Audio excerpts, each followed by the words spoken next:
Students, ऋण पत्रों के शोधन के संबंध में जो अपना वीडियो का क्रम चल रहा है, उसमें जो दूसरा वीडियो है वह भी ऋण पत्रों के शोधन के संबंध में ही है। इस वीडियो में हम ऋण पत्रों के शोधन की एक विधि यानी अ, एक मुश्त नकद भुगतान द्वारा शोधन के बारे में पढ़ेंगे। ऋण पत्रों के शोधन की जो दूसरी विधि है वह है एक मुश्त नकद भुगतान द्वारा शोधन। इस विधि में ऋण पत्रधारियों को शोधन के समय एक मुश्त नकद राशि उनकी चुका दी जाती है और इस प्रकार शोधन कर दिया जाता है। एक मुश्त भुगतान करने के लिए क्योंकि कंपनी को नकद की व्यवस्था करनी पड़ती है, तो इस संबंध में कंपनी दो तरह से शोधन कर सकती है। एक तो शोधन कोष की व्यवस्था किए बिना नकद भुगतान करना और दूसरा है शोधन कोष की व्यवस्था करके नकद भुगतान करना। शोधन कोष की व्यवस्था किए बिना कंपनी भुगतान कर सकती है। यहाँ पर शोधन कोष से मतलब है कि जब डिबेंचर्स या ऋण पत्रों का निर्गमन किया जाए तो उसी समय से, क्योंकि कंपनी को पता होता है कि इन ऋण पत्रों का शोधन है 5 वर्ष बाद या 10 वर्ष बाद जब भी करना है, तो कंपनी को बड़ी मात्रा में धनराशि की आवश्यकता होगी। तो इसके लिए कंपनी पहले से प्रावधान कर लेती है और उसके लिए शोधन कोष की व्यवस्था कर लेती है, जिसमें प्रतिवर्ष एक निश्चित राशि कंपनी अपने लाभानी खाते से शोधन कोष में जमा करती जाती है। और जब उनका शोधन होता है या शोधन का समय आता है तो उस शोधन कोष का उपयोग नकद भुगतान करने के लिए किया जाता है। तो यहाँ पर दो तरह की व्यवस्था कंपनी करेगी। एक तो शोधन कोष की व्यवस्था किए बिना नकद भुगतान और दूसरा शोधन कोष की व्यवस्था करके नकद भुगतान। कंपनी के लिए शोधन कोष बनाना कोई कानून अनिवार्य नहीं है। कंपनी केवल इसीलिए बनाती है ताकि एक अचानक कंपनी के ऊपर आर्थिक बोझ है वह न आ जाए, इसलिए पहले से ही व्यवस्था करके चलें। जब कंपनी के पास पर्याप्त मात्रा में साधन मौजूद हैं या कंपनी के पास ऐसी संपत्तियां जिन्हें वह तुरंत बेचकर नकद की व्यवस्था कर सकती है, तो कंपनी बिना शोधन कोष की व्यवस्था किए भी नकद भुगतान कर सकती है। तो जब बिना शोधन कोष की व्यवस्था किए नकद भुगतान या एक मुश्त भुगतान पर शोधन किया जाता है, तो क्या प्रविष्टियां की जाएगी कंपनी द्वारा, वो इस प्रकार से हैं। अगर शोधन सममूल्य पर है, यानी ऋण पत्रों को उनकी राशि जितनी है अंकित मूल्य के बराबर राशि ही उनको चुकाई जानी है, तो एंट्री होगी debentures account DR2 bank account, सीधी एंट्री कर देंगे। जैसे मान लीजिए कंपनी ने 2 लाख रुपए के डिवेंचर्स इश्यू कर रखे हैं और शोधन उनका सममूल्य पर करना है, तो शोधन के समय 2 लाख रुपए उनको चुकाए जाएंगे। तो debentures account DR2 bank account entry हो जाएगी। अगर शोधन प्रीमियम पर करना है तो कंपनी जो ऋण पत्रों का अंकित मूल्य है, जिस मूल्य पर उन्हें निर्गमित किया गया था, उससे अधिक मूल्य उनको चुकाती है। तो इस संबंध में एंट्री इस प्रकार होगी: debentures account DR premium on redemption of debentures account DR2 bank account entry कर देगी, यानी दोनों राशियों का भुगतान उन्हें कर दिया जाएगा। और जो तीसरी प्रविष्टि आती है वह है बट्टे पर शोधन। बट्टे पर शोधन का मतलब है कि डिबेंचर्स को उनके मूल्य से कम मूल्य का शोधन पर भुगतान किया जाना। सामान्यतः बट्टे पर शोधन के लिए कोई डिबेंचर होल्डर है वह आसानी से राजी नहीं होता, क्योंकि उसे उसका नुकसान होता है और कंपनी को इससे फायदा होता है। फिर भी व्यवहार में इस तरह की शोधन है वह प्रचलन में कमी है, कोई इसको अपनाता भी नहीं है।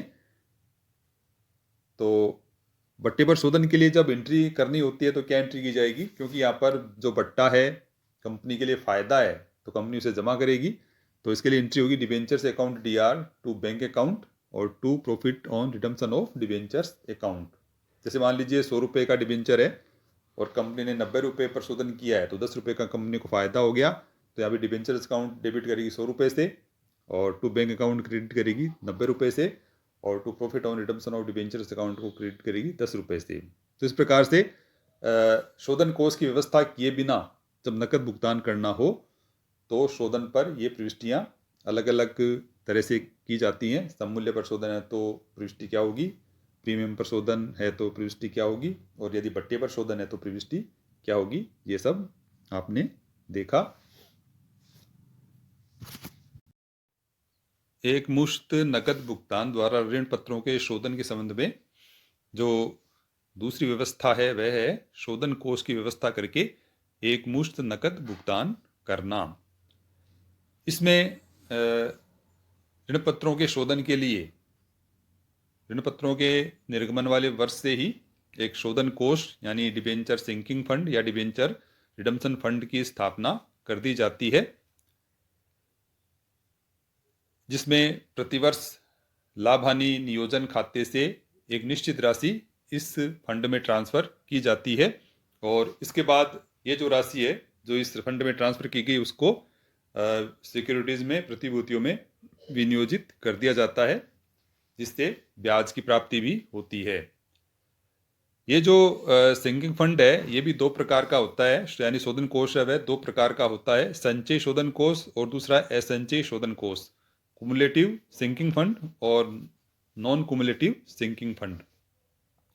संचयी शोधन कोष में क्या होता है, क्या व्यवस्था होती है कि जो विनियोगों पर जो अर्जित ब्याज है वह भी वापस प्रतिभूतियों में विनियोजित कर दिया जाता है, जबकि असंचयी कोष में जो ब्याज है वह विनियोजित नहीं किया जाता, वह कंपनी द्वारा रख लिया जाता है। तो सामान्यतः जो शोधन कोष का निर्माण होता है वो संचयी ही किया जाता है। तो संचयी शोधन कोष के निर्माण के संबंध में कंपनी किस प्रकार से जर्नल प्रविष्टियां करती है ये हम देखते हैं। तो सबसे पहले प्रथम वर्ष में इसमें क्या प्रविष्टि होगी, यानी प्रथम वर्ष यानी जिस साल शोधन कोष यानी सिंकिंग फंड का निर्माण किया जाता है, तो इसमें सबसे पहली प्रविष्टि है लाभ हानि नियोजन खाते से निश्चित राशि सिंकिंग फंड में हस्तांतरित करने पर, profit and loss appropriation account DR to debenture sinking fund account, यानी लाभ हानि खाते से राशि निकालकर डिबेंचर सिंकिंग फंड अकाउंट में ट्रांसफर कर दी जाती है, जमा कर दी जाती है। इसके बाद दूसरी प्रविष्टि होगी कि सिंकिंग फंड से राशि विनियोग करने पर, जो सिंकिंग फंड अकाउंट में राशि जमा हुई है उसे विनियोग कर दिया जाएगा, इन्वेस्टेड कर दिया जाएगा, जो जिसके लिए एंट्री होगी sinking fund investment account DR to bank account. तो प्रथम वर्ष में ये दो ही प्रविष्टियां की जाएंगी। इसके बाद प्रथम वर्ष के बाद प्रत्येक अगले वर्ष में, यानी प्रथम वर्ष के बाद जो प्रत्येक अगला वर्ष है उसमें जो प्रविष्टियां की जाएंगी वो सामान्यतः एक जैसी ही होती हैं, केवल शोधन वाले वर्ष को छोड़कर। तो प्रथम वर्ष के बाद प्रत्येक अगले वर्ष में जो प्रविष्टियां होंगी वो क्या होंगी, इसमें लाभ हानि नियोजन खाते से राशि ट्रांसफर करने की एंट्री करनी पड़ेगी, विनियोग करने की एंट्री करनी पड़ेगी, और एक प्रविष्टि और हो जाती है क्योंकि जो विनियोग किया गया है उस पर ब्याज प्राप्त होता है, तो ब्याज प्राप्त करने की प्रविष्टि और इसमें आ जाती है। तो देखिए प्रथम वर्ष के बाद प्रत्येक अगले वर्ष में क्या क्या प्रविष्टियां होंगी। सबसे पहली प्रविष्टि है लाभ हानि नियोजन खाते से निश्चित राशि सिंकिंग फंड में हस्तांतरित करने पर, जो पूर्व की भांति होगी profit and loss appropriation account DR to sinking fund account. इसके बाद जो दूसरी प्रविष्टि है वह है विनियोग पर अर्जित ब्याज से, जो ब्याज है वह विनियोगों पर अर्जित होगा, तो उसके लिए एंट्री करेंगे bank account DR to sinking fund account. ये जो ब्याज है ये सीधे ही सिंकिंग फंड अकाउंट में ही जमा कर दिया जाएगा। यहाँ पर ब्याज के संबंध में केवल एक ही प्रविष्टि की गई है, सामान्यतः इसमें दो प्रविष्टियां भी कर सकते हैं। जैसे ब्याज प्राप्त होने की तो bank account DR to interest on sinking fund investment account कर सकते हैं, और इसके बाद इस ब्याज को सिंकिंग फंड में जमा करने की एंट्री कर सकते हैं। तो दूसरी प्रविष्टि हो सकती है interest on sinking fund investment account DR to sinking fund account. तो इन दोनों की जगह सामान्यतः एक ही प्रविष्टि कर दी जाती है, bank account DR to sinking fund account. तो सीधे ये ब्याज सिंकिंग फंड अकाउंट में जमा हो जाता है। इसके बाद अगली जो प्रविष्टि है वह है सिंकिंग फंड की राशि विनियोग करने पर। तो जो एंट्री होगी वो इस प्रकार से है sinking fund investment account DR to bank account.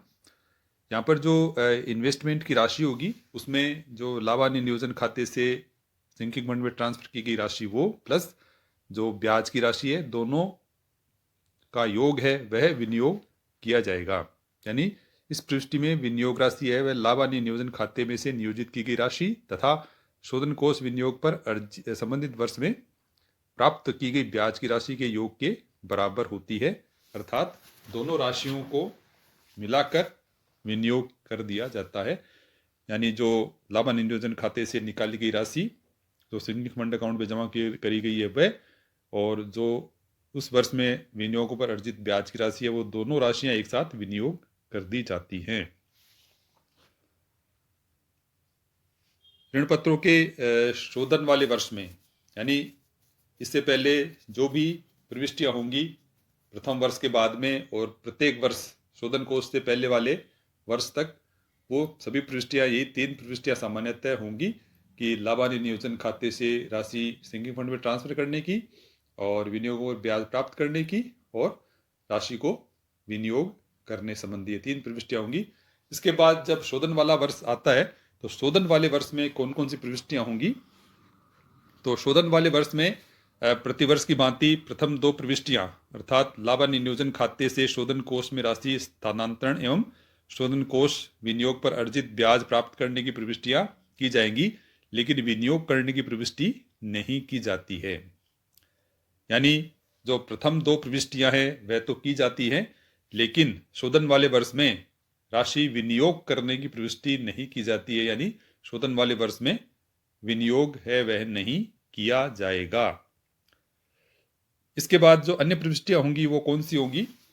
शोधन कोष के विनियोगों को बेचने पर, क्योंकि शोधन करना है तो कंपनी को धनराशि की जरूरत पड़ेगी, तो विनियोगों को बेचकर धनराशि प्राप्त कर ली जाएगी। तो उसके लिए एंट्री होगी bank account DR2 sinking fund investment account. अब इन विनियोगों को बेचने पर लाभ हो सकता है या हानि भी हो सकती है। तो विनियोगों को बेचने से लाभ होने पर एंट्री होगी sinking fund investment account DR2 sinking fund account. अगर हानि होती है तो सिंकिंग फंड अकाउंट को डेबिट करेंगे और सिंकिंग फंड इन्वेस्टमेंट अकाउंट को क्रेडिट करेंगे, तो एंट्री हो जाएगी sinking fund account DR2 sinking fund investment account. इसके बाद ऋण पत्रों का शोधन कर देंगे, जिसकी एंट्री होगी debentures account DR2 bank account, यानी डिवेंचर्स पे उनका पैसा है वापस लौटा दिया जाएगा।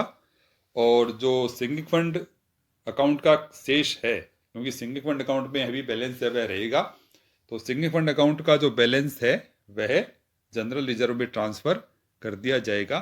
तो sinking fund account DR2 general reserve account, ये प्रविष्टियां यहाँ पर की जाएंगी। तो इस प्रकार से आपने देखा कि एक मुश्त भुगतान द्वारा ऋण पत्रों के शोधन के संबंध में क्या प्रविष्टियां की जाती हैं और किस प्रकार से शोधन की व्यवस्था है वह की जाती है। धन्यवाद। ऋण पत्रों के शोधन के संबंध में 2 विधियां अभी और हैं, जिनके बारे में हम अगले वीडियो में चर्चा करेंगे।